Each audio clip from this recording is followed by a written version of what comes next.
New Thought Media Network. We are a global broadcast network of positive music, media, and entertainment, inspiring humanity's evolution along the journey of enlightenment and creating a world of love, peace, empowerment, and prosperity for all. New Thought Media Network. Positively inspiring.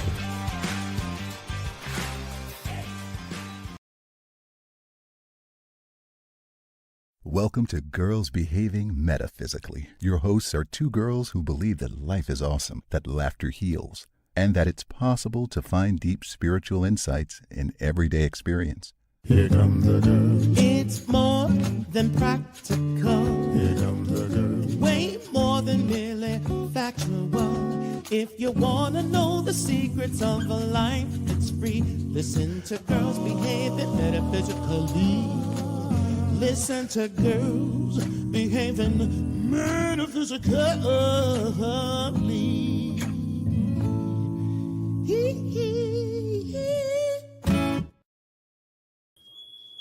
Hello, welcome. You need to talk, Natasha.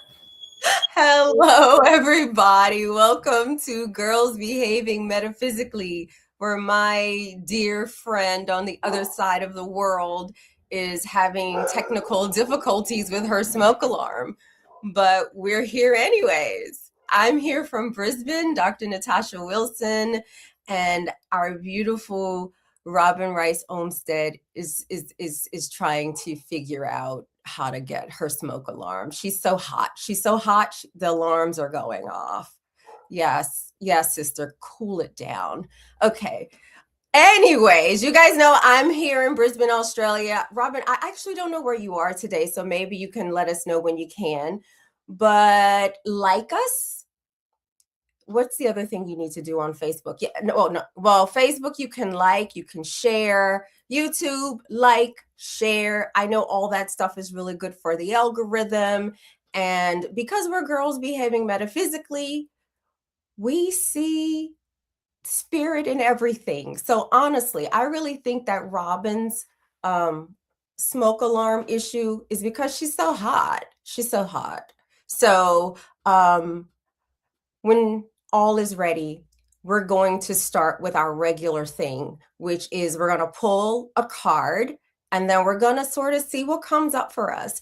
And then later, we're going to be talking about patience versus passiveness.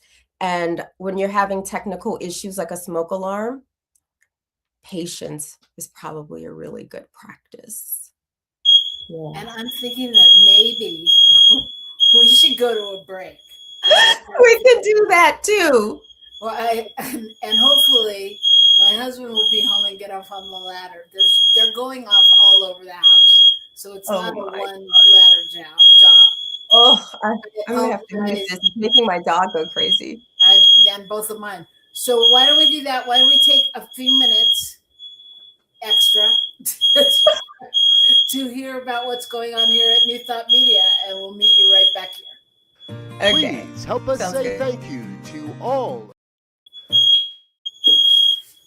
Please help us say thank you to all of our organizational sponsors, including the Hefferland Foundation, Affiliated New Thought Network, International New Thought Alliance, Science of Mind Archives and Library Foundation, Center for Spiritual Living Denver, Center for Spiritual Living Midtown, New Thought Philadelphia, Center for Spiritual Living United Life, Sunshine Cathedral, Planned Happiness Institute, Summit Center for Spiritual Living, One Heart Retreats, Universal Joy Center, Unity Kitchener, Unity Spiritual Center Ottawa, Home Center for Spiritual Living, Satya Center, Begin Within Ministries, Center for Spiritual Living North Jersey, Unity of Savannah, and the Center for Spiritual Living Seattle, as well as all of our individual donors. On behalf of New Thought Media Network, thank you, and please like, share, and subscribe. New Thought Media Network. Come be you. Come expand your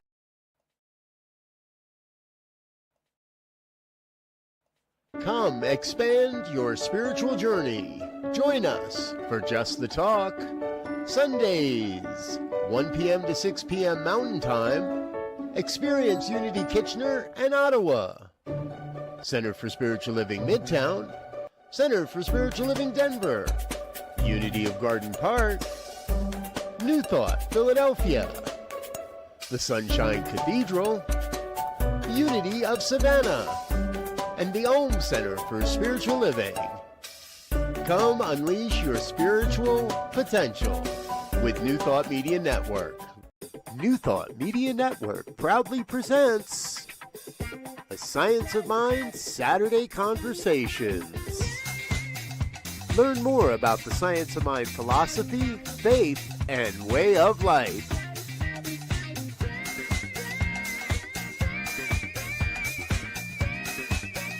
Join our team of experts for a weekly deep dive discussion.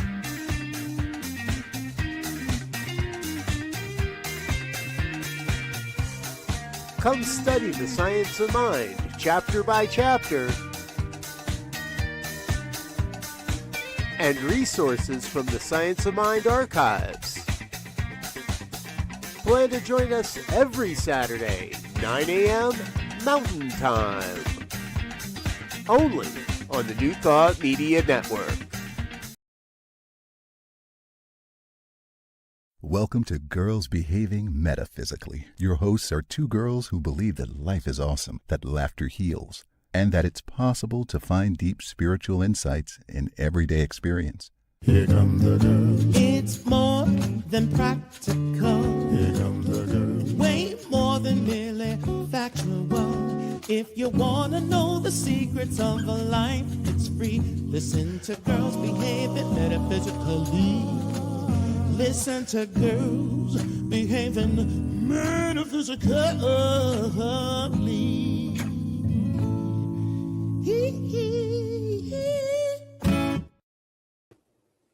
And we're back.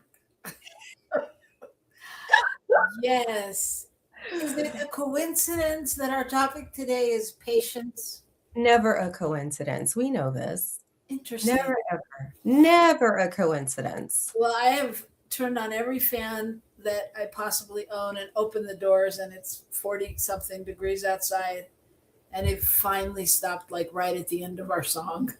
So, oh, goodness. There you go. Here we are. Thank you for your patience. And today's topic is patience. So yeah. And how was your week? Yeah, my week was, it was full, like the life of a single parent, psychotherapist in private practice, given all that's happening in the world, and given that I still see, because I still maintain my license in the US, I don't think I had one client this week that did not talk about the way that they are their city right now, or, is being impacted by like ICE and Border Patrol. That was a lot to carry this week. And so I'm planning, today's my last day of seeing clients for the week. And I'm planning after that to really do some rituals to release a lot of this energy, to release it into transmute it into something useful for our world and our planet. But yeah, it's been a really full week. Plus my daughter started school this week, both my girls. And that's going great. Like my daughter, Macy, as you know, she, was not going to school full time last year because, we just had our family was in a lot of transition and flux. And I think it was coming out in her behavior at school. But she stayed in class all day, every day this week, with the exception of yesterday. And I think that was like on me because I changed the routine up a little bit, the morning routine, because the weather was so nice that I was like, we're going to walk to school. And so I think Macy got tired and was like, screw math, I'm taking a nap, so I said, we're going to just stick to mornings. Mommy will drive you to school in the mornings, even when the weather's nice. So when you say the weather's nice, what does that mean? What temperature is it now? Because we were hearing horror stories about 120. Yeah, that was at the beginning of the week. I'm so glad my girls started school on Tuesday because Monday was a holiday here. And so they started school on Tuesday, but Monday it was like 104 degrees and like just in my area, but like other parts of Australia. I mean, it was so hot that when you turn on the cold water, it was like scalding hot for like 2 or 3 minutes before it would turn cold. But it was really like one day that was intense like that. So I was glad we battened down. I put all the window treatment up, pulled my houseplants away from the window. Yeah, and I didn't go out. And so I was just so happy to be able to go out because the weather was nice. And so when I say the weather is nice, I'm saying like this morning, yesterday morning, not too humid, high 70s, low 80s. It will get hotter, like, in the middle of the day. But yeah, the mornings have been really nice like after that heat wave passed. So, but of course the news is always going to like highlight like the worst of the worst, right? I just think that's what it does because for some reason, because like it sells. Yeah, because for us to be informed means like terrified is what I've learned. So yeah, interesting. Yeah. Well, good. I'm glad that it's livable, it's bearable, and y'all are surviving down there. Yeah, it's nice. The weather here today is gorgeous. Like, even though I didn't walk my daughters to school, I have a nice 1-hour break in between client sessions today, and I'm going to go out for a walk. So, yeah. That's great. Yeah. What about you? Well, I am here in New Mexico, and it is 46-ish. And but that's fine. It's not like it is where our producer is. I know, he told me. Yeah, it's there. We did have one snow, which is so interesting to me. I mean, being from California, I like weather a lot. I like seasons. I like all of that, but I don't understand it. We had a snow, but we haven't had any rain at all, like during this season. Like, is that unusual? Well, yeah, there should be some rain in winter. But aren't you in the desert? Yeah, but it rains in the desert. So in the desert, it rains in winter? Yes. Okay. Look, I lived in Albuquerque, but I didn't live there for very long. But... Yeah, no, I'm thinking about my answer. I was just thinking, yeah, I don't know. Whatever. We all know the weather's funky everywhere. Everything's different than it's ever been. Yeah, climate change is real. The intensity is right. It's like our weather events are going to be intense. Like we know this is happening. It's in the cards. Like the scientists, the people who actually study this stuff, they've sort of told us. So, yeah. They did. So, speaking of the cards, I think we should go to the cards. Let's do it. All right, let's do it.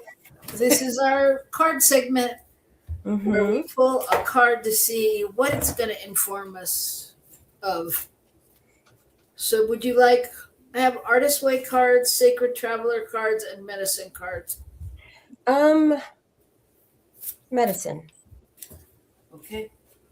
I like Medicine cards. I like them all, but generally at the beginning of the year, we used to pull a medicine card with a friend of ours and pick our totem animal for the year. What animal was guiding us. Did you do it for this year? I did not. Okay. So we're shuffling. Okay. I think we did it last year, though. We did it last year, you and I, on the show, and I just remember mine was a turkey. Oh, I don't remember what mine was. I really I don't. don't either. I don't know. I know recent. I can't remember. Was it last year? Was the year of the dragon, like Chinese? But I feel like maybe not last year. Probably year before last. And I'm a dragon in the Chinese zodiac. But it wasn't like my year was like. I was like, I thought the dragon was lucky. I was like, what the. Okay. I don't know. You were kind of on fire in a lot of ways. But who knows? This year's the year of the fire horse. The fire horse, right? They love the horse. Yeah. And not just a horse, it's the fire horse. Like I know. Yeah. I'm going to say horse anyway when I want to because I want to and people feel they need to correct me all the time. I have horse earrings. I might wear them. And horse socks that I really like. Well, I wore my horse hat last week. But anyway, okay. I'm shuffling a lot. You tell me when. I thought I said stop. I did. I said stop. Oh, but I think we just kept talking. Yeah, I said stop. And then I think we just kept talking. Okay. Well, I pulled turtle. Okay. Here it is. Turtle. I do like turtles, so let me tell you about turtles. Oh.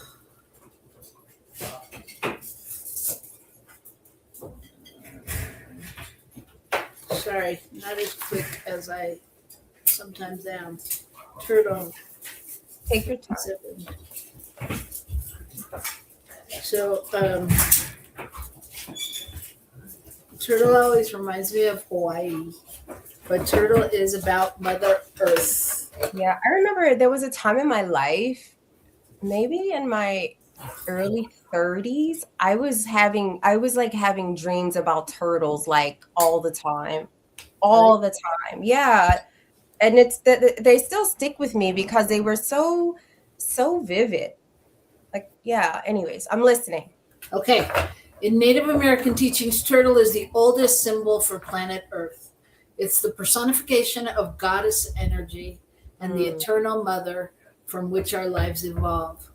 We are born of the womb of Earth, and to her soil our bodies will return. In honoring the Earth, we are asked by Turtle to be mindful of the cycle of give and take, to give back to Mother as she has given to us. Turtle has a shell which is similar to the protection that Earth has employed for centuries as her body has been defiled. Mother Earth's protection has come in the form of Earth changes, new planet growth, the creation of new land masses by volcanoes, and climate alterations. Those cards listening in to our conversation. Like Turtle, you also have shields that protect you from hurt, envy, jealousy, and the unconsciousness of others. Turtle teaches you, though its habit permits. Through its habit. What does it teach you? Turtle teaches you through its habit patterns. How to use protection. If you are bothered by the actions or words of others, it is time to go inside yourself and honor your feelings. If you are attacked, it's time to give a warning snap. If you've chosen Turtle, you're being asked to honor the creative source within you, to be grounded to the earth, and to observe your situation with motherly compassion. Use the water and earth energies, which represents Turtle, two homes, to flow harmoniously with your situation and to place your feet firmly on the ground in a power stance. I like that. More. Yeah. So it is. How does that resonate for you? Oh, it's resonating so deeply for me for so many reasons right now. Next week, I am going to go I'm going to start again. I have not danced, and I'm a dancer, right? Like I was training to teach dance, and mostly kizomba, and my forever love over all dance styles is tango. And so I'm going to take like an advanced tango class started next week, and it's been about 2 years. And so I feel really excited about going back to engaging this dance that I absolutely love. But I've been so anxious about the social aspect of the dance. And I don't know, something about hearing this message and hearing about turtle medicine and remembering when I was dreaming turtles all the time. And then also, when I said earlier that I plan after work today to do a ritual to transmute all this energy and like send it into the earth, right? And I think the beautiful thing about transmuting energy before sending it into the earth is that what I'm sending into planet Earth is energy that has been transformed into something based in love and compassion and slowness. And that's the other thing. The topic is patience. I mean, when you think about the way a turtle moves and its habits, it's not a fast creature, it's very patient with the cycles of life. And so anyways, all of this sounds like like honoring the creative in me going back to dance, but knowing that the social aspect of the dance is really hard for me. But being compassionate about that inside myself, I feel this is a beautiful, beautiful message. Yeah, that's nice. Hmm.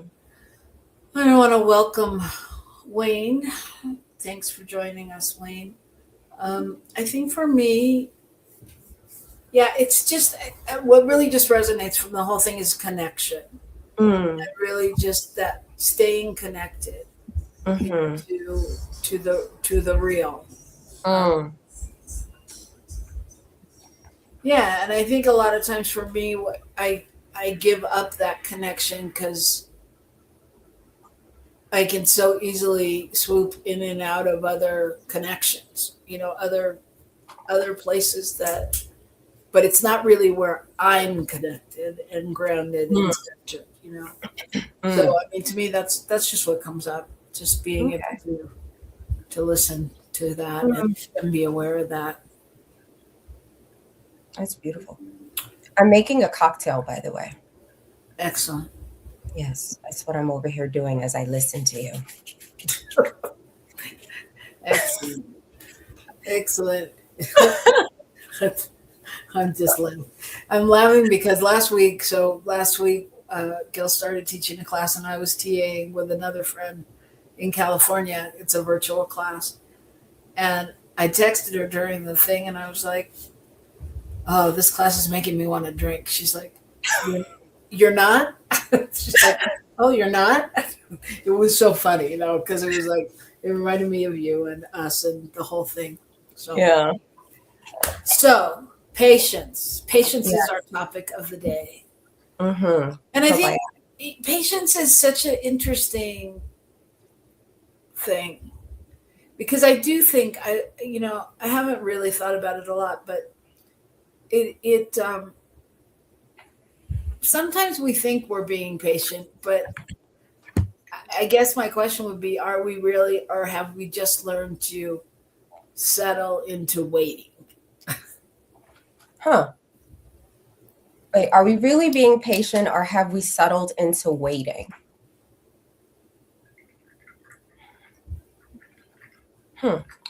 I need context. Like, let's put that in some sort of context. Well, let's start with what does patience mean to you?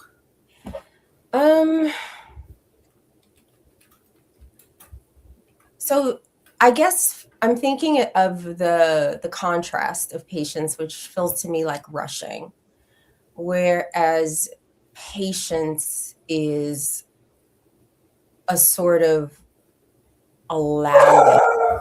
beautiful butterfly in my garden.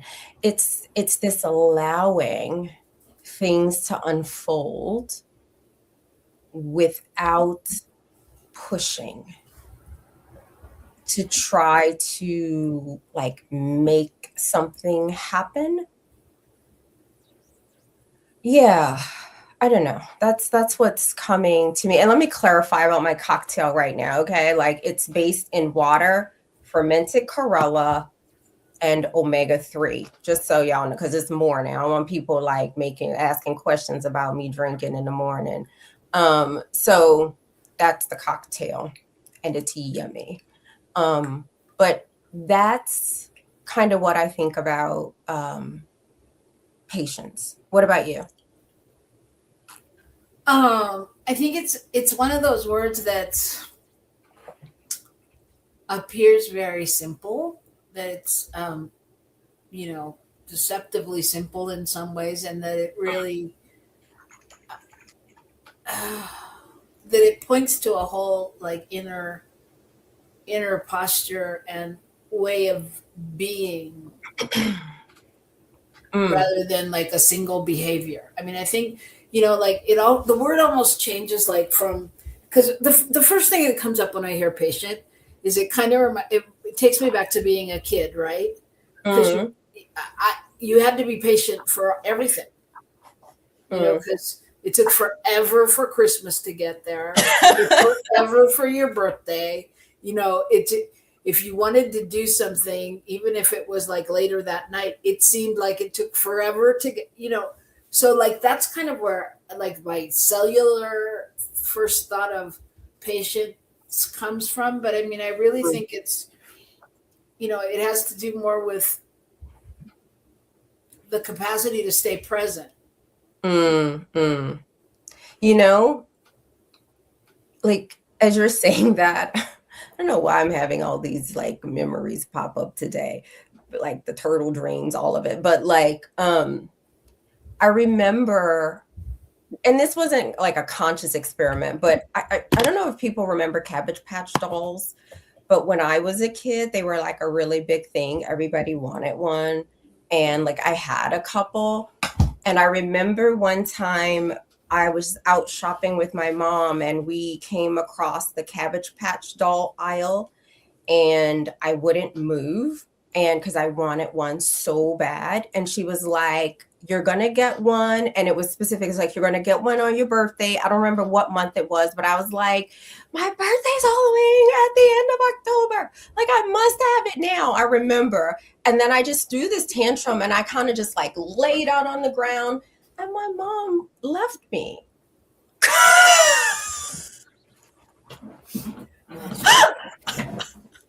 And I was just thinking about the kind of patience of my mom, like to raise a child like me. Oh my God. My God, the patience of all parents. Yes, right. I want to just acknowledge, hi Lionel. Lionel saying patience is resilience. Yes, yeah. It is. It is. Even when you throw yourself on the ground because you're being impatient. Yeah. Well, probably, especially then. I mean, it's interesting. So yeah, and the thing about, what did I say before? Patience, passive. Yeah. So when patience, I think sometimes it goes to the place of being passive about things, because I don't know. It seems like it takes some kind of commitment to stay patient. Like,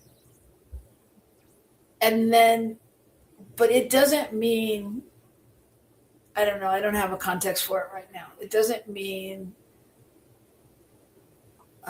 it's not passive. Like, it's not about suppressing your feelings or pretending everything's okay. That kind of thing. Yeah, I think like when I think about the concept of passive, For some reason, I don't like how it feels. Like when I say it and I conjure up like the concept, and I'm trying to connect to what is it about that I don't like? Like, why don't I like the way this word feels? To me, it feels like somehow passive has become, it feels like I'm not doing anything. Is that what it is? I'm not invested. Yeah. Which, I mean, isn't necessarily true. I mean, like when people go out and protest or, take that passive approach on some level, it's not that they're not doing anything. I don't know. Something about protesting doesn't sound very passive to me. Yeah, I don't know. It's also bringing up, I remember there was one class I was taking. Can't remember if I was taking a class with the Centers for Spiritual Living or if it was with Agape. I can't remember, but I was taking a class and we were exploring the topic of like surrender and what that means to sort of live a life surrendered, like to the presence, and I remember really struggling. I remember being like, I don't want to surrender, but it's that same feeling that I feel when I think about passive or passivity. It's almost like it's bringing up that same sort of feeling. I mean, like powerlessness, or because what I realized in that class was that what I was struggling with internally was this belief that I can control things outside of my world. And it brought me closer to examining my relationship with feelings of safety. And so I don't know. It's just interesting. It's just I'm just noticing that those same feelings are emerging when I sit with passive. Yeah, and I think passiveness, it feels like it's on some level you've let go. You've stepped back from your power, your preference, your desire kind of thing in some way. You're kind of avoidant of something. You could be avoiding like conflict or discomfort or something, and you go to that place of like, it doesn't matter, it's okay. I don't know. That's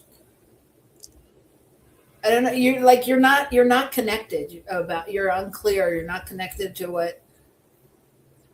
what you want or what matters, kind of thing. Yeah. And I think also sometimes I think about like, okay, so I'm noticing now what's moving in my awareness. So like when I hear passive, I think of the things that are often attached to it. So things like passive aggressive, right?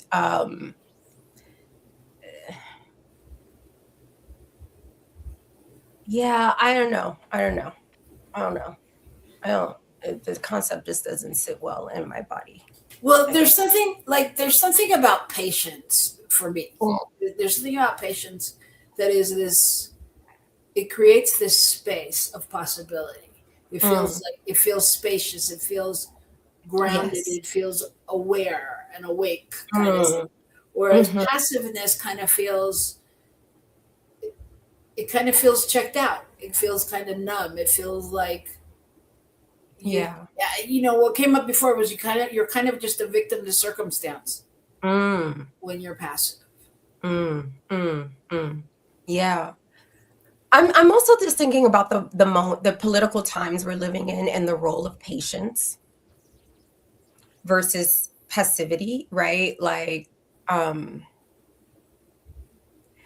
one of the things we've been talking about, like I'm thinking about in my sessions with my clients is like sort of using the framework of narcissistic, like malignant narcissism and narcissistic abuse to try to understand what we are living through collectively, right? Like in terms of looking at what's happening in our, like I still say US, my country, although Australia is also my country now. And You're allowed to have two. I know I am. And I was on the fence about whether or not I should even keep my American citizenship. But that's a different conversation. But I was just thinking about, so understanding what we're seeing, because I really think what we're seeing is like evidence, like spiritual and political evidence that systems are shifting and they're changing. And because now we all have to see, like we can't engage, we can't, like the blinders, like they're like knocked off. Any social identity that like sort of allowed us to not see like the fuller reality of the political and social systems in which we live, whether it's looking at capitalism, looking at sexism, racism, any of that, like those blinders are just being blown off of like everybody. And there is, this burst of energy from our systems, which when you look at it through the narcissistic abuse frame, this is what we would probably call an extinction burst. So when a narcissistic abuser is losing control over the person or the situation they've been trying to control, there tends to be this ratcheting up of tactics to try to get control back. But in that cycle, what is happening is that the pattern is coming to an end. And so in working with my clients, I've been using that framing so that we can remember that we need to stay well right now. And for that to, and earlier when I said, like, I think like news, at least mainstream news, it's all about like, you turn it on, it's like, okay, I don't know if it's about informed. It's like, okay, here's what you should be like really scared of today. But that I'm thinking that when we engage even what's happening in our country with patience, with an awareness that, this is a shift. We are looking at an extinction burst. It is not tenable. It's not sustainable. So there will be an other side of this. And when we are to the other side of this, we need to be on the other side of this and be well. And so patience is a really important part of that. Patience with ourselves, patience with our loved ones, patience with our communities. So I'm thinking about patience in that way right now. Yeah. Well, and it's an interesting balance, right? Because with everything going on, it can feel challenging to do that. Mm-hmm. But I think it's always about going back to the source, right? And if we can stay connected to ourselves within the context of everything, yeah. And it's an interesting balance because there's so much going on. It's not like we're being asked to just look at one thing or one political idea, or there's so many things that bring up different emotions about, fear and injustice and inequality and all kinds of things. That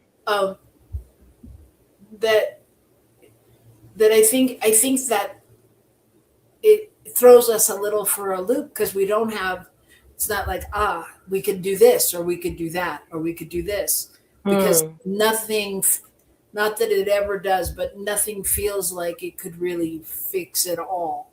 Does that make sense? Yeah. But and that's because that's the truth. No one thing can fix a multi-layered, multi-pronged issue. And it's always the truth. no matter Yeah. what the thing looks like. But this time it seems like it feels and looks bigger to people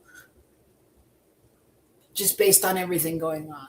Yeah. I mean, I think and I think that the fact is it is bigger. I think this is, again, using that framework from understanding narcissistic abuse. This is like an extinction burst that we're seeing. And the whole thing about an extinction burst is that it's meant to make the person on the receiving end feel scattered, feel scared, feel unsteady or unsure. That is what an extinction burst is meant to do. Right. And we know that the person who is, I don't think you have to have a degree in psychology or clinical social work or counseling or be a psychiatrist to know that the person who is in the highest position of authority in the United States right now is a narcissist, a malignant one at that. And so I really think using this model of understanding narcissistic abuse, I think will help us grow in patience in terms of understanding what we're dealing with. And there will be another side of it. We will get to the other side of this. And that's where I think the patience and the wellness, like, they go hand in hand. Yes. I agree with everything you've said. And I think so this is what I'm saying, and this is what I'm posing as a question or challenging for listeners or whatever, because I think especially in this time where all of that is going on, we don't want to interpret patience as something. It's not just a wait and hope things get better kind of thing. That's not patience. Oh yeah, not at all. It's not. Nobody's saying to ignore the suffering or ignore anything that's going on, and we can't, or to not be okay, right? Yeah, and so it comes back to us. So it becomes almost a spiritual discipline, a spiritual practice, an intentional way of staying present with ourselves without losing our center, staying present to what we know the spirit to be, or God, or the universe, whatever you call it. And how do we keep on track? Because there are times, obviously, where we can go, oh, forget it. Nothing I can do could make a difference right now. Yeah. Because things are horrific. And is that the truth? No, it's not the truth. And our job, first and foremost, really is to do exactly that. And exactly what you've said is really just to, anchor our presence. Yeah. And for me, and what I've, been working on and working with, like, my clients, like, I'm also doing the same thing, like anchoring my wellness, because without that, there's no patience. Without anchoring my wellness, I am chasing everything. This is how, where do I, no. I anchor my wellness. I put my oxygen mask on first. This is absolutely a requirement. I need to know what grounds me and keeps me grounded.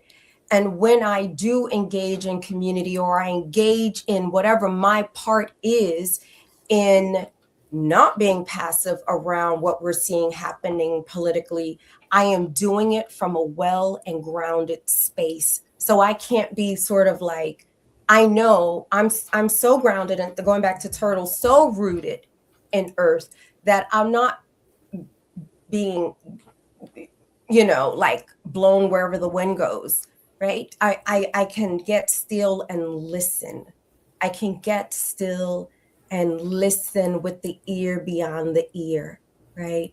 And when I stay still and I'm grounded, I can remember to see with the eyes beyond the physical eye. And I remember that God is good. And that something wonderful is happening. Even with all the suffering, I don't have to deny the suffering to know that there is another thing happening as well. I love I'm thinking about, when Jesus said, I'm in the world, not of it. I feel like that's this time, right? One foot stays in the realm of the not of it, right? I am grounded in the presence, and my other foot is in this world. I am here. I am here to live. I am here to be a beneficial presence on the planet, and I'm here to do as much as I'm here to be. So, yeah, I don't know. That just all came out. So I'm going to have a sip of this fermented chlorella fish oil cocktail. Yeah. Yeah. Thanks, Wayne. Everyone does belong. Thanks for sharing that. That's for sure. I think, so much, like when I think about, so how do we remain patient, or how do we keep that happening? And I think that, you've spoken to it, but I'm going to break it down even just a little bit more, because I think it like literally goes down to our breath, which you said, but it's really knowing that that's our first tool and our first go-to. And when we can narrow our focus to just be in that moment and take a breath, then that is patience. That is patience. And I also think that there's something, when you do that, it gives you that moment to stop and ask questions and really know, be able. I think this is part of the thing, is to be able to name what's going on for you on some level, and really see it. Like, when you're standing in line at the grocery store and you're getting frustrated because someone's trying to find the right change, and why are they paying with cash anymore? And, and you get all crazy, like, what is that? Where is it coming from? And if we could stop and just be with that and answer that question, name that overwhelm, and then you return to the body and take a breath and just acknowledge it and just allow it to be. It's not good. It's not bad. It's just information. It's information for your body, for your nervous system. And I think when we can be that real with ourselves, then we can let go of the stuff that doesn't matter, and be able to stay in that place of holding on to possibility and doing the work that we need to do to, Amen, sister. Absolutely. Absolutely. And I'm not even drinking. Yeah, and neither am I. I mean, I'm, like I said, I made my cocktail, but it's you made a smart cocktail though. Smarter. Yeah, because I am dedicated to taking care of my nervous system, and this is a nervous system cocktail. So, yes. So we're coming to a close, and yeah, it's an interesting topic. It's an interesting topic, because I think we're all being asked to have patience on some level and be active. So we're being asked, from both perspectives. Yeah. I think if I were to leave this space today with any question that I would invite our audience to sit with is,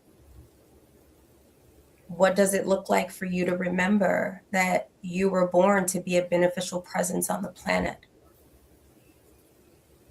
What does it look like? what are the practices, or what Bell Hooks calls, what are the habits of being that ground that remembering and that knowing. Yeah, that's where my heart wants to leave it today. Yeah, and I think I would just say, every day we have the opportunity to choose. And I think, the question sometimes is, what is mine to influence today? Mm. And then to remember, it's not forever, it's just for now. Yeah. It's not forever, it's just for now. And if we can continue to stay in that place, I think that it somehow informs us and allows us to be patient, to take that breath and really remember that patience, especially in this day and time, it's not about tolerating the world.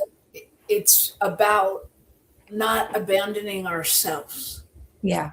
And our beliefs and everything that we know is right, and being the love in the face of what doesn't look like love. Look, I feel like this is that, Sorry. that's a being in the world, but not of it, like walking that, like really walking that, really living it. We're in the world, and we need to remember, right? Like we are source. We are how source is experiencing itself as us, and how do we show up with that grounding of being in the world and remembering, right, our core, our true home. And how do we live that? Yeah. Fine questions. Fine questions. So let's just take that into prayer as we leave this show, and let's just know truly that whatever it is, God's got it. God's got it. Spirit's on the job. Love is the answer. Love conquers all. So we start with ourselves, and we love ourselves. And as we love ourselves, we're able to love our neighbors and our neighborhoods and beyond. And so we just bless everything going on in the world, sending out lots of love to Minnesota, to Alex and Renee's family and friends, and to the numerous others who have had countless connections with discomfort and ease and ice in the world. We just know that truly something bigger is happening, and that we were made for these times. So we stand united in love, in patience, in possibility. And as we do, we persevere. So I'm just blessing it all, knowing that it is done. And so it is. And so it is. Ashe. Amen, amen. All right. All right. We will see you all next week. Thank you, Wayne, for being here and chatting with us. And y'all come back now. You hear? All right. Peace out, and much love to our producer, Michael Mangus, knowing that he stays warm and toasty and safe. And we'll see you all next week. All right. Bye.